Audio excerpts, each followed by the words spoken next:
Okay, perfect. Thank you, Aoife, for your introduction. Good morning, everyone, and welcome to today's presentation. Thank you very much for taking time out and being here. Okay. Today we're looking at the introduction to Sika CFRP Design Software based on the technical report 55. This is going to be an introduction to carbon fiber systems, so we will cover the basics, but it will allow me to introduce you this powerful and unique calculation tool that Sika developed a few years ago.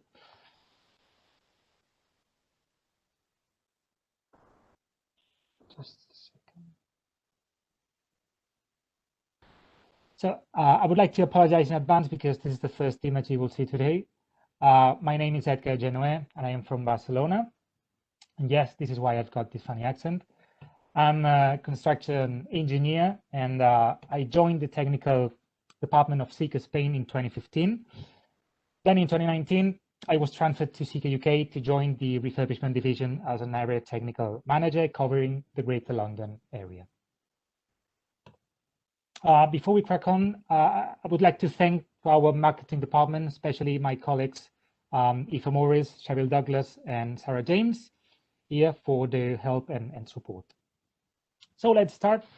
In order to make the presentation more visual, I've divided it into 5 different parts. The first one, a little background about the company I work for, of course, Sika. Then we'll talk about this material, the carbon fiber reinforced polymer, its main features, users, applications, etc. The third part will be a brief introduction to the norms and standards that we can find in the market. After that, the bulky part of the webinar, we'll talk about the software and we'll do a brief simulation to show you how the software works through a column confinement example with all the steps and all the processes that you should follow.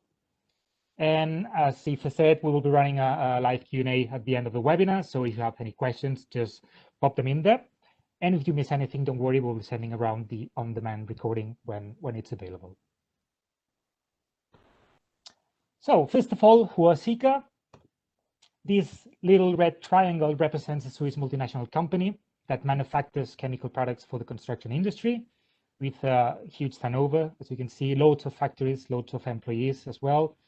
This is constantly changing and increasing, but it gives you an idea of the size of the company. Here in the UK, I think there are nearly 1,000 employees, which is quite a lot.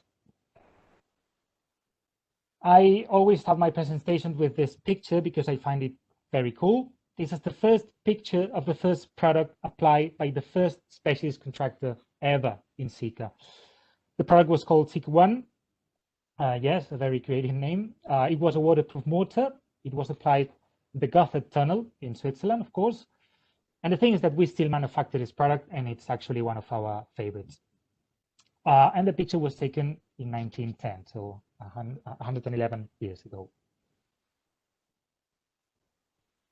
It may not be very relevant right now due to COVID, but just for your information, in terms of facilities here in the UK, we've got 2 training academies, 3 production plants, a huge R&D center, 3 technical offices, headquarters in Welwyn Garden City, an office in Preston, another one in Leeds, and you know, a lot of people field-based that will help you out whenever it's needed.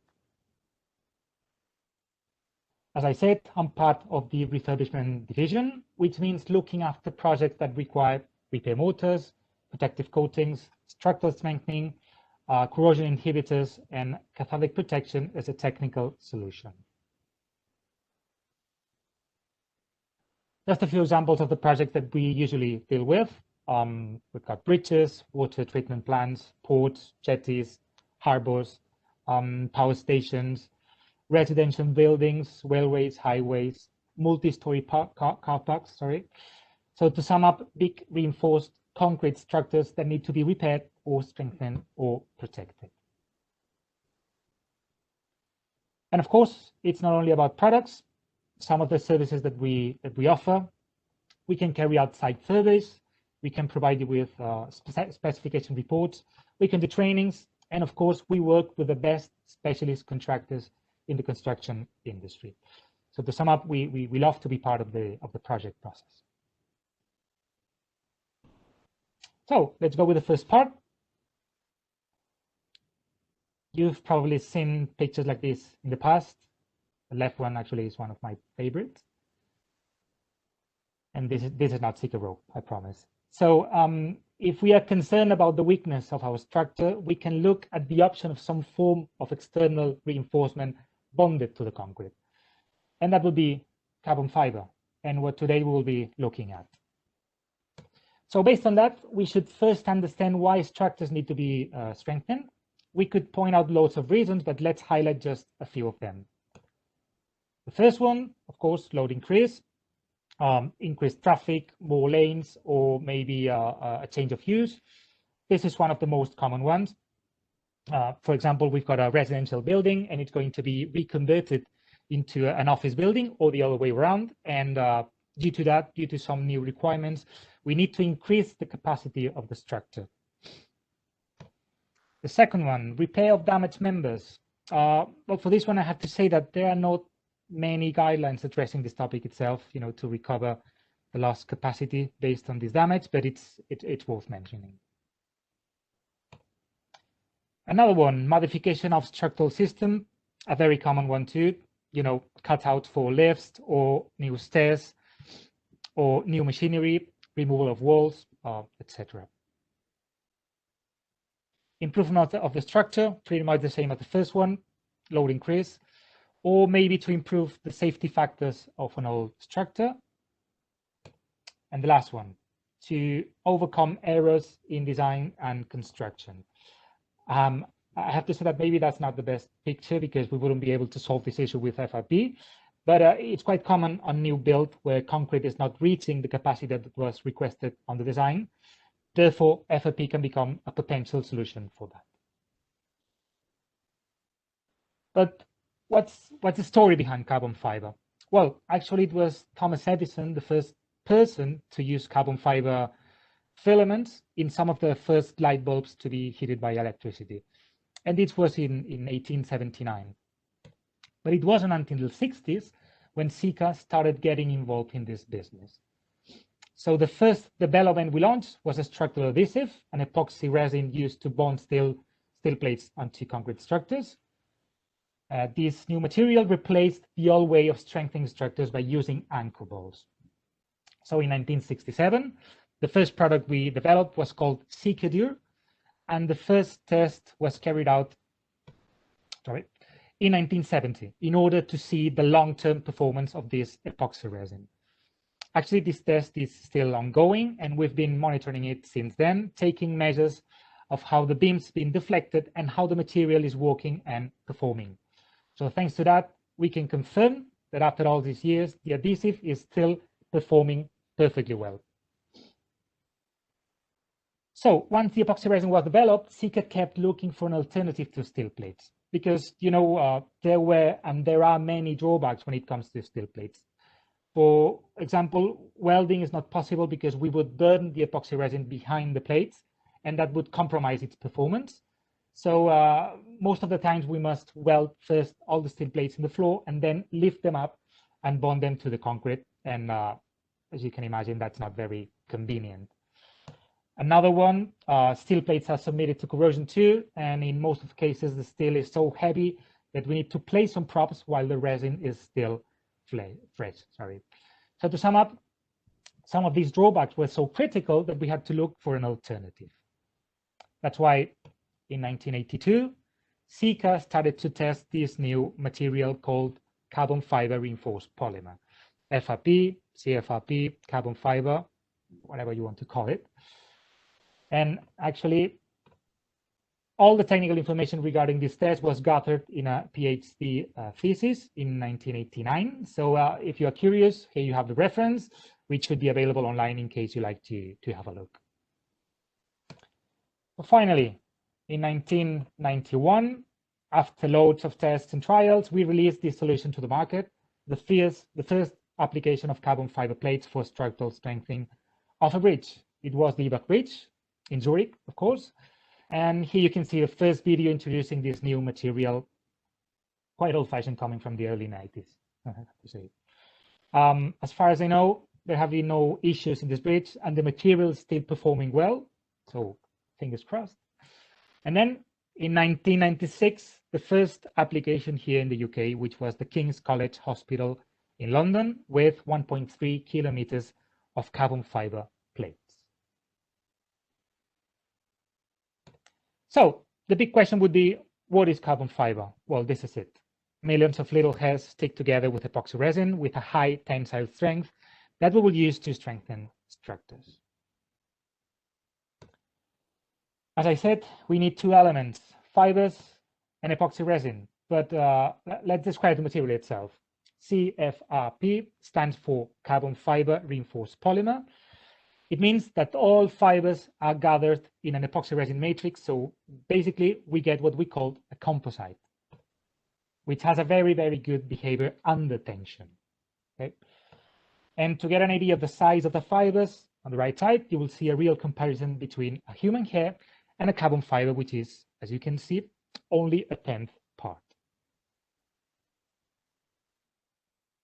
So if we compare the average ultimate strength of steel, around 500 megapascals, depending on the type of steel, of course, with the different fibers we find in the market, such as aramid, basalt, glass, and our carbon fiber, we will see that the performance and the tension of FFP is so outstanding that the market is tending to go only to this kind of solutions, okay, because of its high strength, more than 2000 megapascals, and also because of its compatibility with reinforced concrete, okay? And these are the reasons why this material is so effective. Nowadays, we can find loads of different types of carbon fiber products, depending on the application and on the client's requirements, of course. In our product range, apart from plates, you will find fabric, rods, post-tension systems, anchors, meshes, strings, and other epoxy resins. But why is carbon fiber that good? Well, in terms of advantages, let's highlight the most important ones. Easy for transfer and storage. Well, the plates come in big rolls, and this guy over there is probably holding 25 linear meters in his shoulder, and it looks light, right? Well, imagine the same guy holding 25 linear meters of steel plates. That would be impossible. We can manufacture unlimited lengths, that's true. As I said, they come in big rolls, and they can be cut to the required length on site with a guillotine. We can't do that with steel plates because, as you know, the manufacturing process is very limited due to transport. Fast installation. One of the big savings is in time for installation because of their lightweight. They are also flexible and easy to maneuver around the existing structure. So yes, it's very quick, it's very easy, but we strongly recommend being installed by a specialist contractor. So no offense, but Bob the Builder is not welcome here. No corrosion risk because no metal is involved. Higher resistance than steel, we have already seen that. That's a good one. Optimal cost-performance ratio.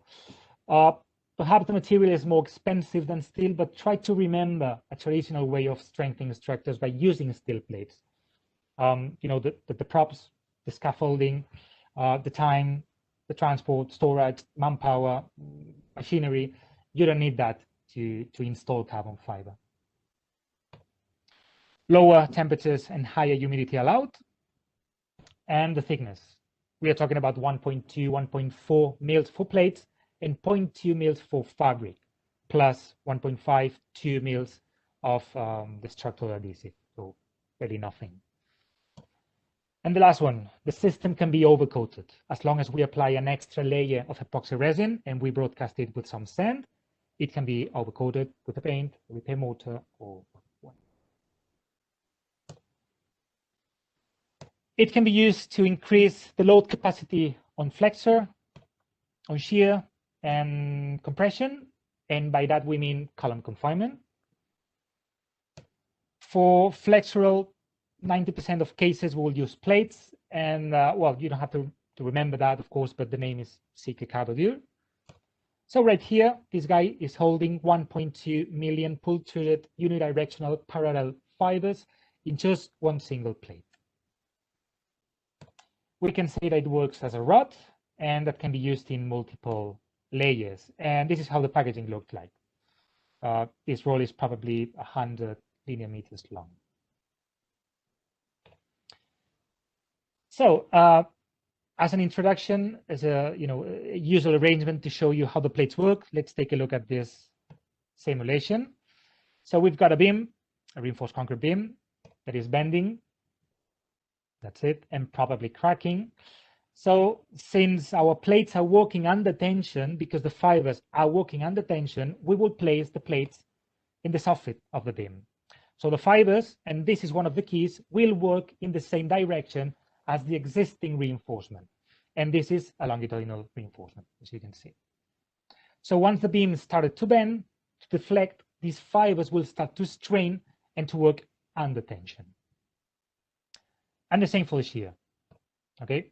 So if we need to increase the shear capacity of this beam because, for example, the stirrups that have been placed are not enough, we can use carbon fiber fabric combined with existing stirrups in order to increase the shear capacity of this beam. In this case, that's it. Fibers are coming in this direction vertically. And this is a typical arrangement. So if both plates and fabric are combined, plate will come first always. Okay. This next slide is very visual, but be careful with it as it doesn't work exactly like that. It's quite useful to explain, the concept as a simplification.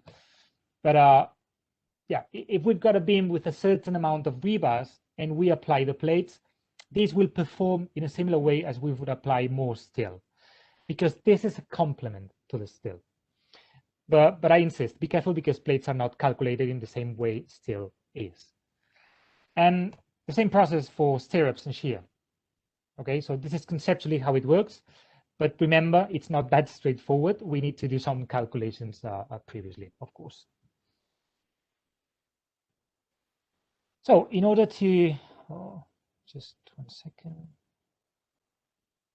In order to show you how FRP plates work, let me play this short video for you. This is not an engineering demonstration. This is not a very technical video, but it's very useful from a visual point of view. This is probably the most played video in Sika history ever.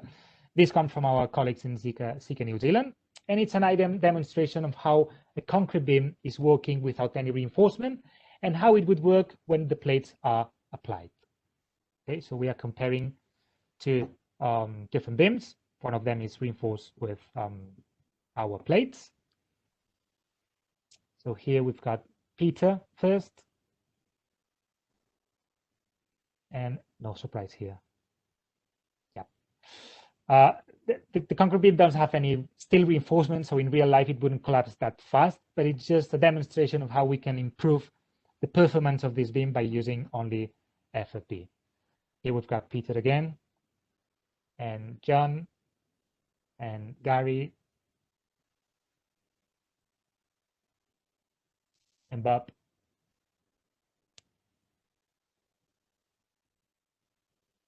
And this guy doesn't count, I know that. Well, pretty impressive, right? But remember, FRP doesn't replace steel, it increases its capacity. So in real life, we couldn't overload a structure that much because this kind of deflection could be really risky, but it gives you an idea of the performance of the material, which is, as you can see, extremely high. Some examples of real projects. This is a car park in Helsinki. You may recognize this one. This is London Underground Tunnel.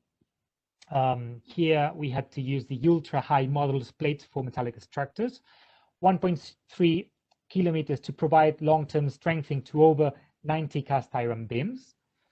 This was a tricky one because here you basically have 4 hours to do anything within the tunnel.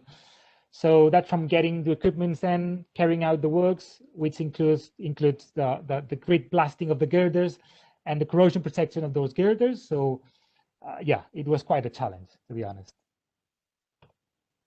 This is Malaysia, the Penang Bridge. The story of this one is that there was a fire causing problems to the concrete and to the reinforcement. So we did repair the concrete and apply the plates where the damage occurred.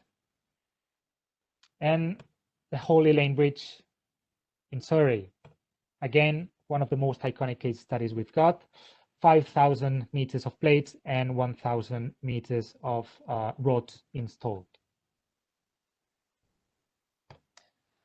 Just a brief simplistic simulation to show you how plates are applied. The first step, probably the most important one, and I'm going to repeat this along the presentation, the surface preparation it's essential, okay, because there's a huge amount of tensions coming from the concrete to the plates through the adhesive interface. So because of that, we need a perfect adhesion. So the surface must be perfectly prepared and perfectly clean. So after that, we applied the adhesive, half on the concrete and the other half on the plate, 1.5 mils for each, and we bond it together. Okay, it's simple, it's fast, it's safe, but it must be carried out by a specialist, I insist. On the other hand, we've got shear reinforcement and column confinement. So 90% of the cases we will use fabric. And again, you don't have to remember that, but the name is Sika CFRP. So here we've got unidirectional fibers too. And the only difference is that in this case, the epoxy resin is not mixed in the manufacturing process. It's going to be mixed on site. Okay. So how does it work when it comes to a column? Well, in order to explain how the column confinement works, we should be talking about something called the Poisson effect. The phenomenon in which when you apply an axial load, the column will try to expand, but as concrete has a very limited capacity for elongation, it will collapse. Exactly. So this column is trying to expand laterally because we are pushing this column down. Even though we can't see it, the section is trying to expand. So in the end, to avoid that, we will need a more rigid material with a higher strength. We will use fabric for that.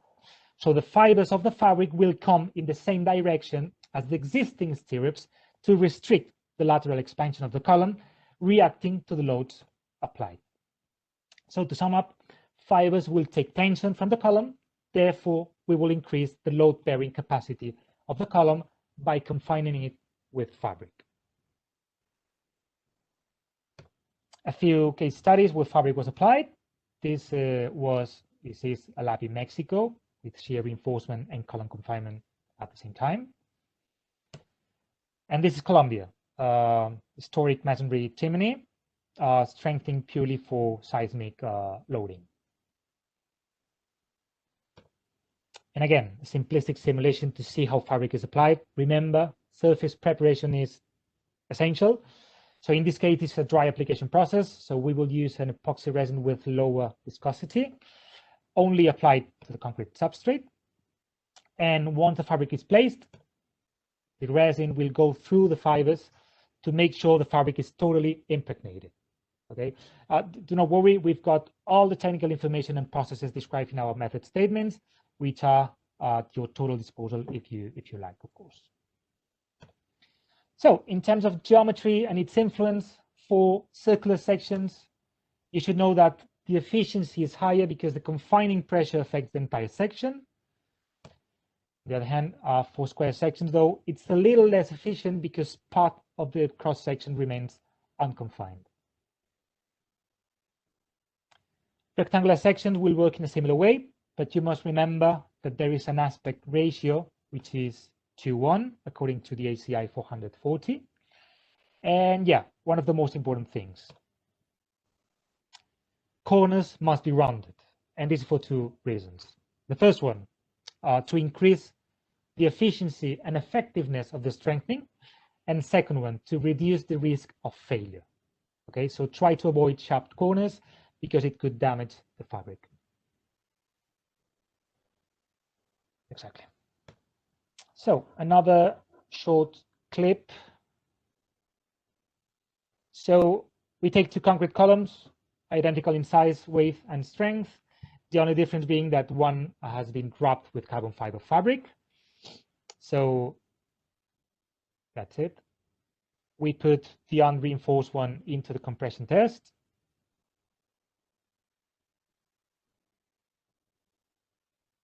And we wait.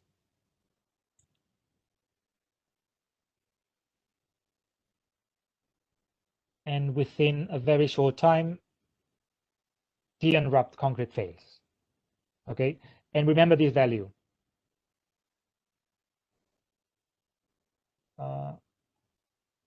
Exactly, almost 33 megapascals. Okay. Then we take the column wrapped with carbon fiber fabric, and again we wait.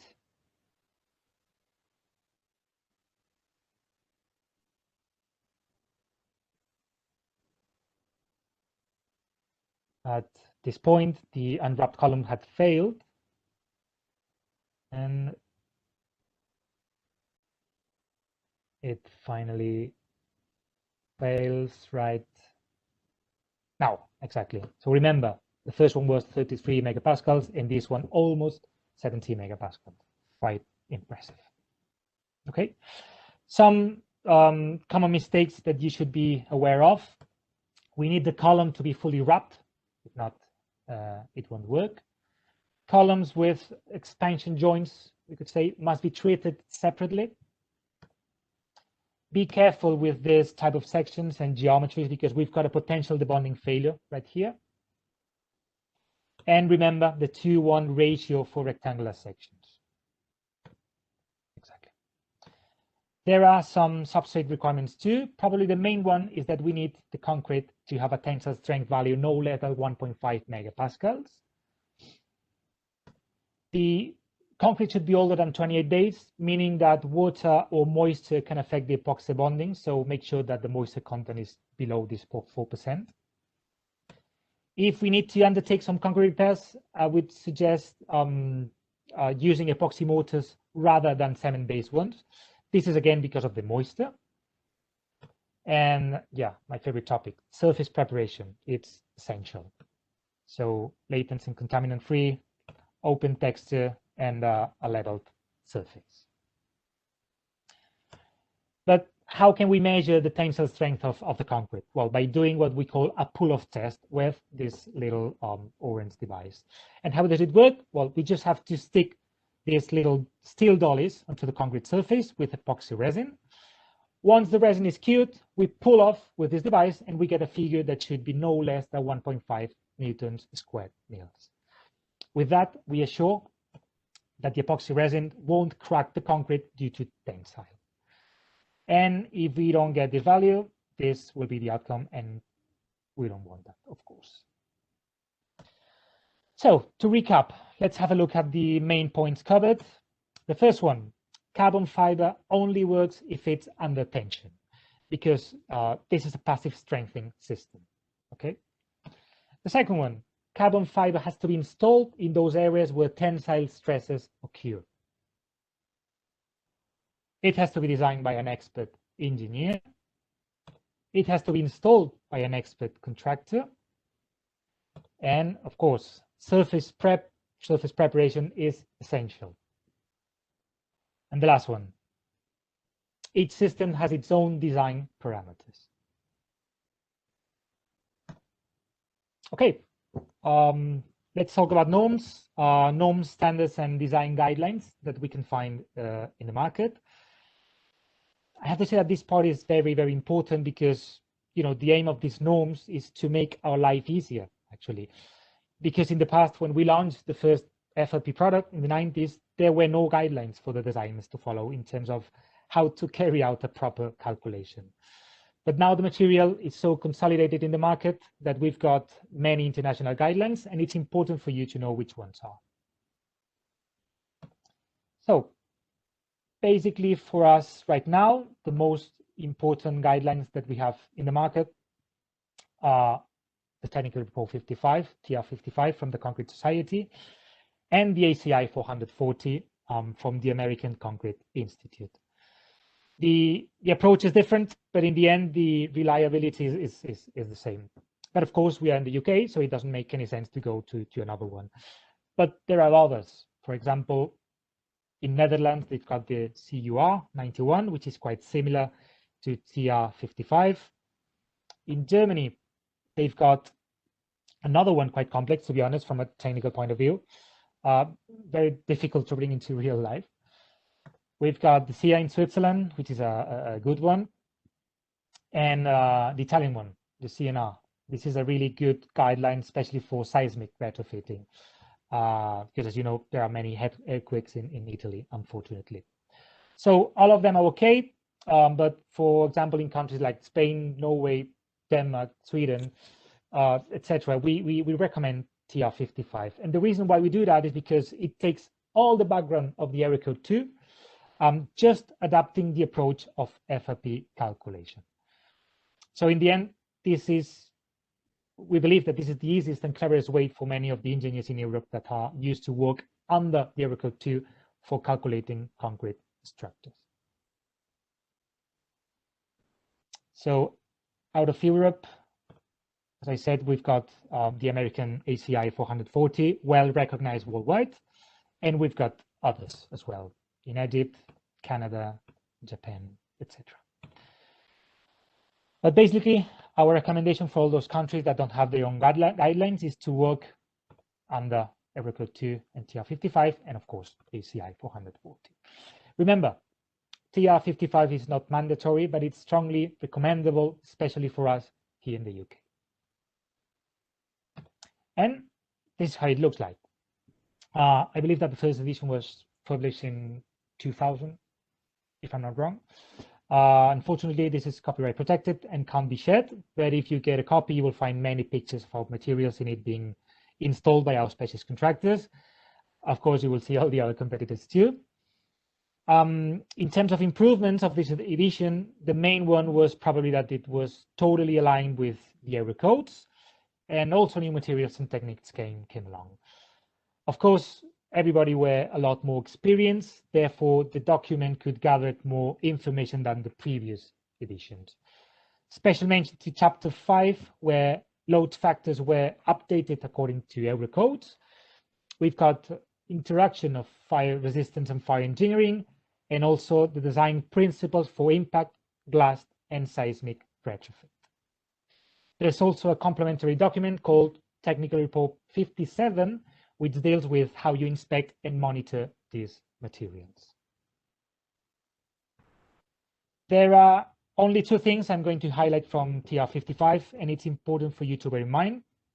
The first one, TR55 is addressing serviceability limits. It means that we can calculate how the structure will behave in a normal service condition, how the structure is actually expected to behave, not in a limit condition. Okay, it's different from the ULS, the ultimate limit state, which, as you know, determines when this structure will collapse and when. So we have to do, and we can do both calculations. And the second one, and this is very important, under the TR55 is defined that the existing member, the one that we want to strengthen, must exhibit a minimum strength in different situations.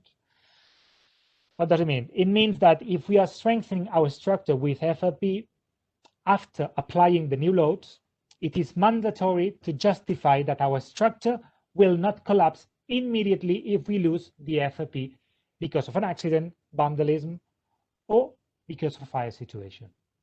Okay, so our structure will not collapse in the short term without the FRP, and this is a safety measure that defines TR55 and a peace of mind for you, the designers.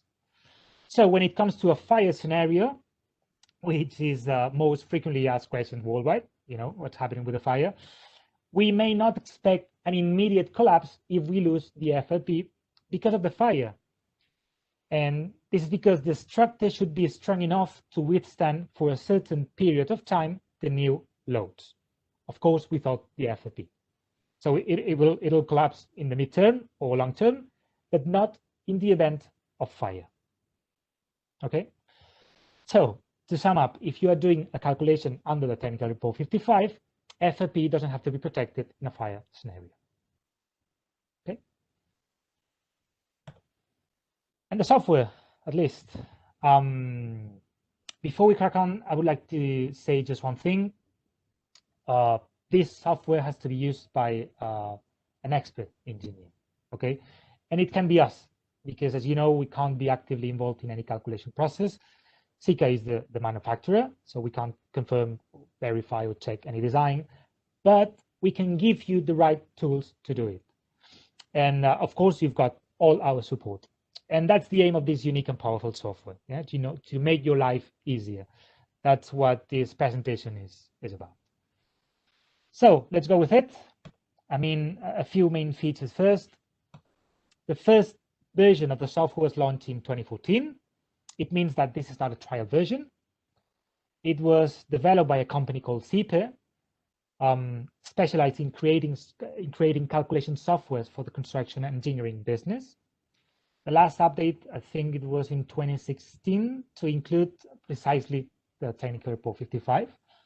So now we can say that the software is based on it, the TR55, and on the Eurocode 2 as well. We can calculate flexible strengthening, shear reinforcement, and column confinement. We will be able to have a play with our product range, which means that it allows multiple product combinations. And probably the best feature of the software, the final user will get a full final report with all the diagrams, all the drawings, and all the relevant information to justify a final solution in terms of the Sika product name, how much of it, and the exact position. Okay, it's unique. Nobody has that. It's professional, as I said, and it's for free. Only the software, not the materials, I'm afraid. So how do we get the software? Well, very easy. Some of you may have already done it. You just have to go to our website, download the file, unzip it, run it, install it. Usual registration, your name, your email address, etc. Just to verify that you are a real person. And as I said, it is unbelievable, but it's free of charge. So we've got the software. Once the software is installed, this screen will pop up. That's it. Here you will be able to choose the standards you want to go with and the country. It is very, very important that you choose the right country, because with this selection, we are restricting the products available in the software to your local range. Okay, so we try to avoid issues like, okay, I've done the calculations with a very specific product produced in Japan, and then bringing this into the UK, for example, costs a fortune. So just make sure it's TR55 and UK for local projects. Otherwise, the result may be different, and the product range as well. And this is the main screen. Okay, on the right side, you will have to pick which type of reinforcement you want to work with. The software offers us 5 different options. We've got column confinement. We've got the flexible reinforcement on a critical section, which is the most unfavorable section. The shear reinforcement on a critical section, and again, shear and flexural, but for the whole length of a beam, with different loads and different bending moments. Then on left side, some relevant information to complete the profile of the project, such as the name, remarks, editor, date, etc. Those details will be included in the final report. And these are the menu tabs that you will see along the whole process.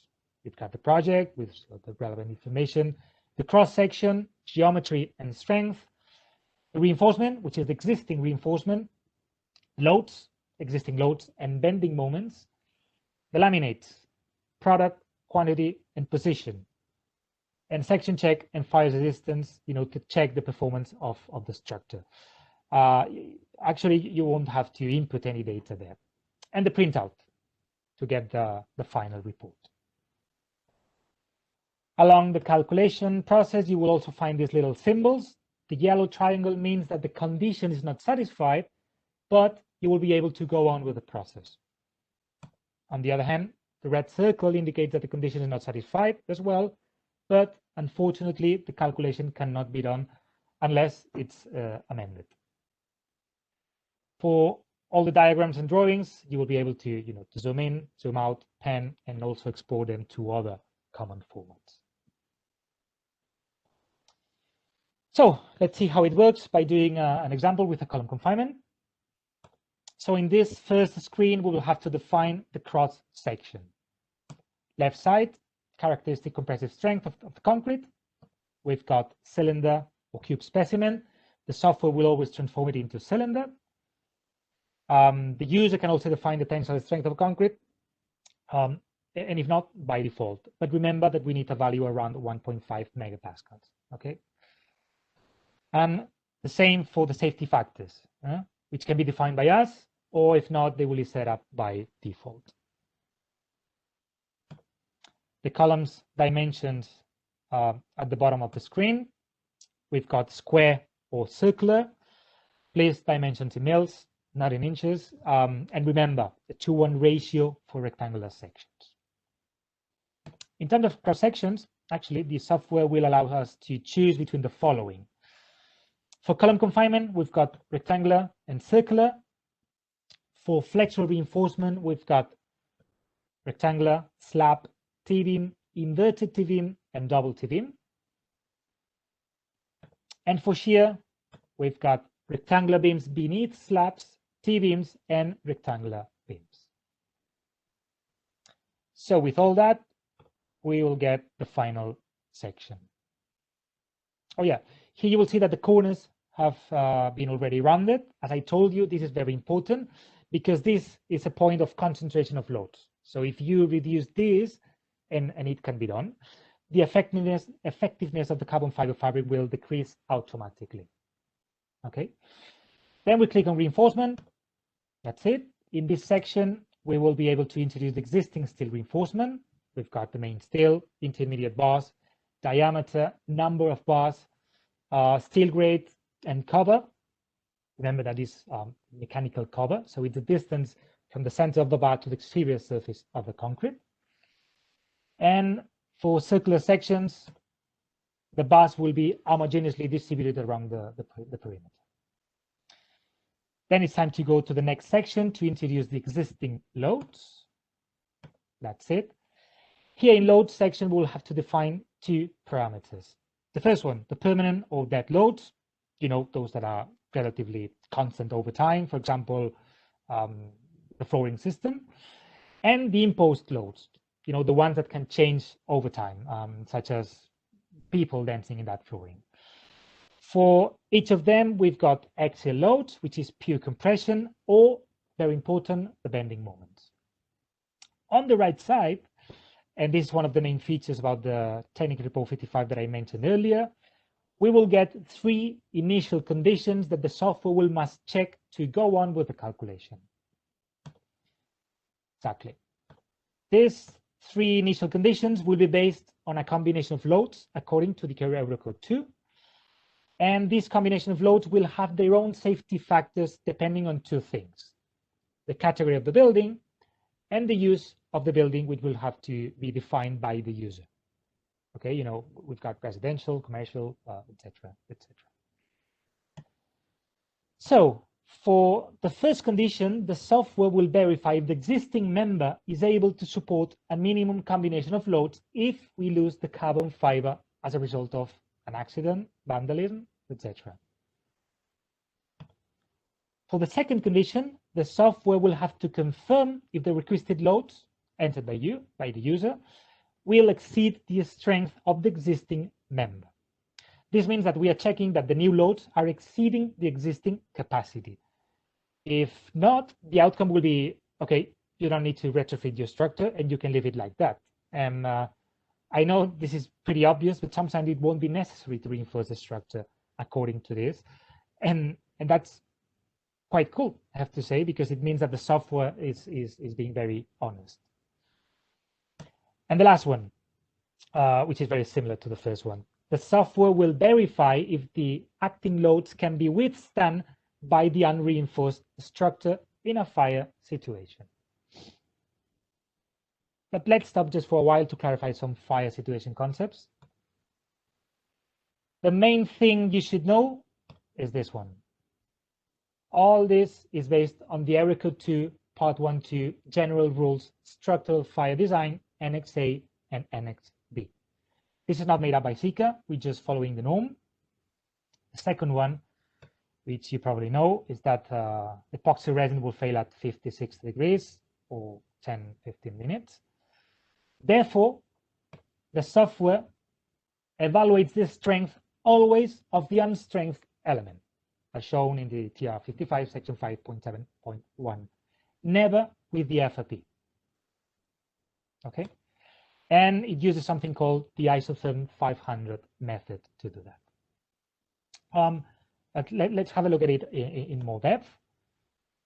We must consider two parameters in a fire scenario. The first one, reaction to fire, how this material is promoting or spreading the fire, emissions of smoke or flaming drops. This is a measure that is related to all materials applied in our structure. All the flooring coatings, for example, need to be tested and need to be classified under a certain aero class. So our FRP is aero class D, therefore it can be applied inside a building without any issues. The second point, totally different, the fire resistance. This is the capacity of a material to keep the performance under a fire scenario. It means that the load-bearing capacity of a member will be tested in a fire situation to justify if this material can keep its performance for a specific period of time, 30, 60, 90, or 120 minutes, etc. Okay, and again, this is not about Sika. This is the Eurocode 2. So as you know, epoxy resins don't have a good fire resistance, so we may expect FRP to fail after 10-15 minutes. In any case, TR55 says that the structure may show enough capacity to avoid collapse in some accidental cases, and this is one of them. Okay, so to sum up, we do not need to be afraid of an imminent collapse in an event of fire because of the loss of FRP. Okay. So you've probably seen this. Depending on the use of the building, we need to ensure a fire resistance, and it depends on the category of the building and the distance to exit. So if an R30 fire resistance is requested, it means that the structure will be able to withstand the fire without collapsing for a period of 30 minutes, the time that is needed to evacuate the people inside the building. And it can go up to, to 240 minutes, depending on the use, category, and distance to exit of the building. So in real life, here we say more than 90%, but I would say 100% of cases calculated under the technical report 55. FRP is not necessary to be protected under a fire scenario because the structure should be able to withstand the loads if FRP is damaged or lost. The cases where FRP needs to be protected would be the ones that have been calculated under a different guideline, or where the protection is necessary for the FRP and the reinforced concrete section. In those cases, the only effective solution, I'm afraid, would be to install some boards, because traditional protection systems won't be enough. I know it's quite dense, but I thought it was important for you to know. But let's go back to the load section, those three initial conditions that we were talking about. As I was saying, a column will not only be submitted to a vertical load. As we don't know in which direction the imposed load will be moving, we must check all the potential combinations of vertical loads and bending moments in what we call an interaction, to find out which would be the most unfavorable situation that will make our structure collapse. So in order to check that, anything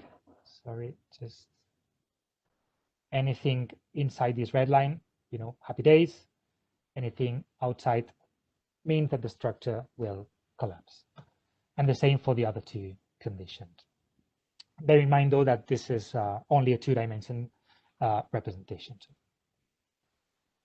Okay, now we can go to laminates, the laminate section, which will show us the final result: name, quantity, and position. Here, we will find all the products available, restricted by our local area with different weights and different thicknesses, and we will be able to have a play and combine them if we like. Once we've got the right product, the user can choose the option to consider the serviceability, and the calculator will show us how many layers of the product are needed. And after that, we'll get the final outcome.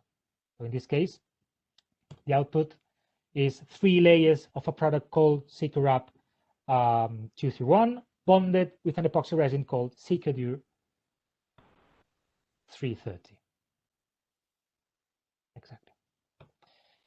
And this diagram shows the stress strain model with the confined concrete in blue color compared with the unconfined concrete in red color.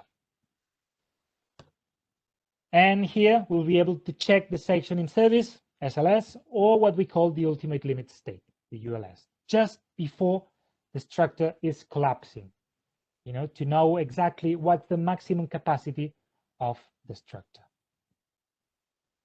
I'm not sure if you can see it properly, but the line dots here indicates the existing capacity of the column, and the other one, the red one, the increased capacity of the column. We can also check what we call the equilibrium. This volume is representing a huge amount of combination of vertical loads and bending moments in different directions. So these points are representing loads of calculations and combination of loads. And as you can imagine, doing this by hand would take ages. The next step, the fire resistance. We've seen this before. We're about to finish, I promise. Here, the user can verify the fire resistance by clicking here, as long as the exposed faces are defined. And we will get a diagram for the resulting combination of loads under a fire scenario. The software will automatically calculate the strength of a member at 30, 60, 90, and 120 minutes without the FRP. So in this case, the X indicates that this is now 60, which means that we've got 60 minutes until the member collapses. And this is something that we offer for free because this is not related to the carbon fiber fabric calculation. And to do that, as I said, the software will use what we call the isotherm 500 method, which will calculate the heat transferred in a certain material. After that, you just have to click on printout to get the full final report with all the relevant information. That's it. So in terms of key advantages, we say that this is a very professional software because every single type of structure can be calculated. Other softwares only calculate the most unfavorable section, the one that can collapse first, but with ours, we will be able to calculate full structural members with different loads and different bending moments. We will also be able to calculate complex geometries like this one. We can include all the special solutions such as near surface mounted or post-tension systems, depending on the availability at the local level. And yeah, in the end, this software is able to do really, really complex interactions or repetitive calculations in order to get the real scenario in our structure. So with this tool, we are offering to our designers a direct translation of the guidelines, which means time saver and a peace of mind as well. We also say that the software it's safe because it follows the latest international guidelines and it informs all the time the user if something is not right with these little warning symbols, remember? Okay. And no more black boxes. This is very important. What do we call a black box? Well, a black box is this lack of information, those gray areas where the designer is not able to see how the calculation has been done. They will get the outcome, but not the intermediate process. And by doing this, it's impossible to check, if the calculation has followed the right standards or if any mistakes have been done. So with the software, the user will get a full final report showing all the intermediate steps. So the designers will be able to check that all the calculations have been done according to the standards. To sum up, the user controls and manages the whole process with total transparency. And the last one, user-friendly. As you've seen, it's really intuitive, full of tooltips and icons to make the user experience easier. There's also a user guide with all the processes and all the information you need. But the most important thing is that you will get our support every time that you need it.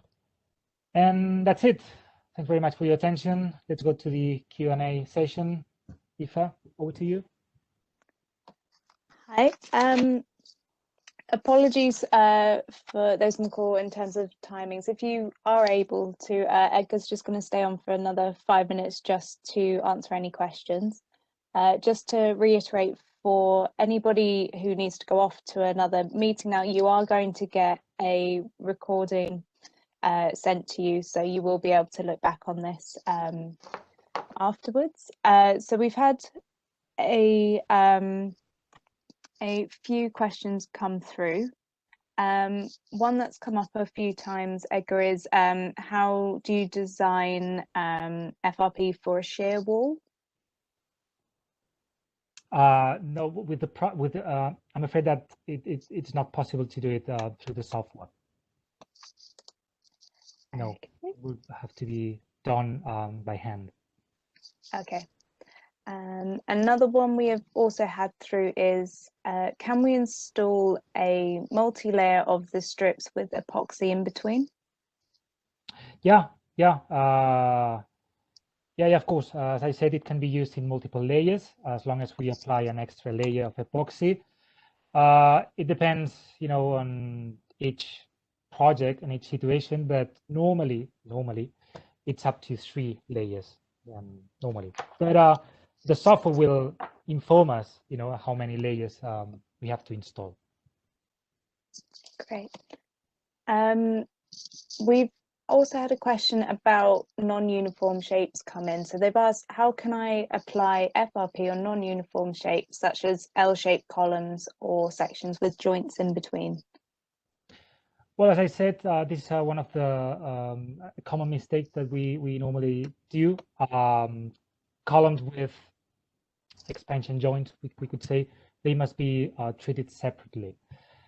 If we want to level a surface, then we will have to use an epoxy resin, in order to get a level surface to apply the FRP systems. Great. Sorry, just bear with me. There's a few coming in all at once. Another one we've had is, can we design the beams in the software with U-strap application? With what, sorry? With U-strap application. Oh yeah, of course. Yeah, we don't need we don't need the beam to be fully wrapped. Yeah, the technical report 55 accepts a U-shaped wrap. Yeah.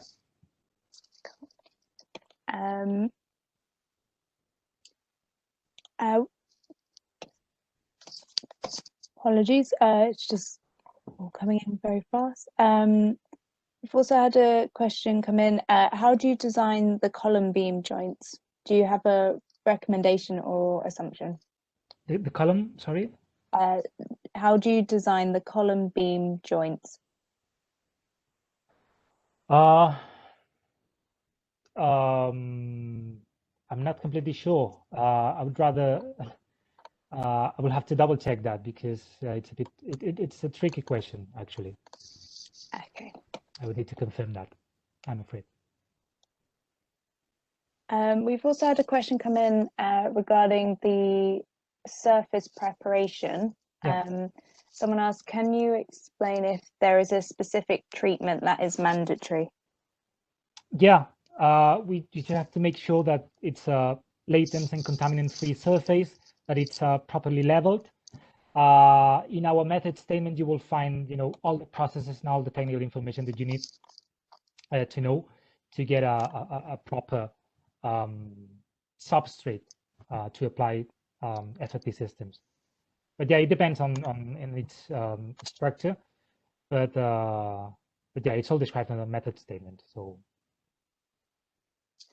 great. And just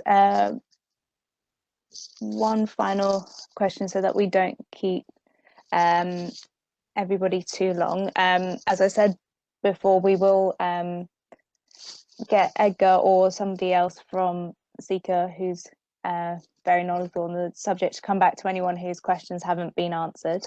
But we'll just do one final one, which is, can the software design for CFRP reinforcement for flat slabs?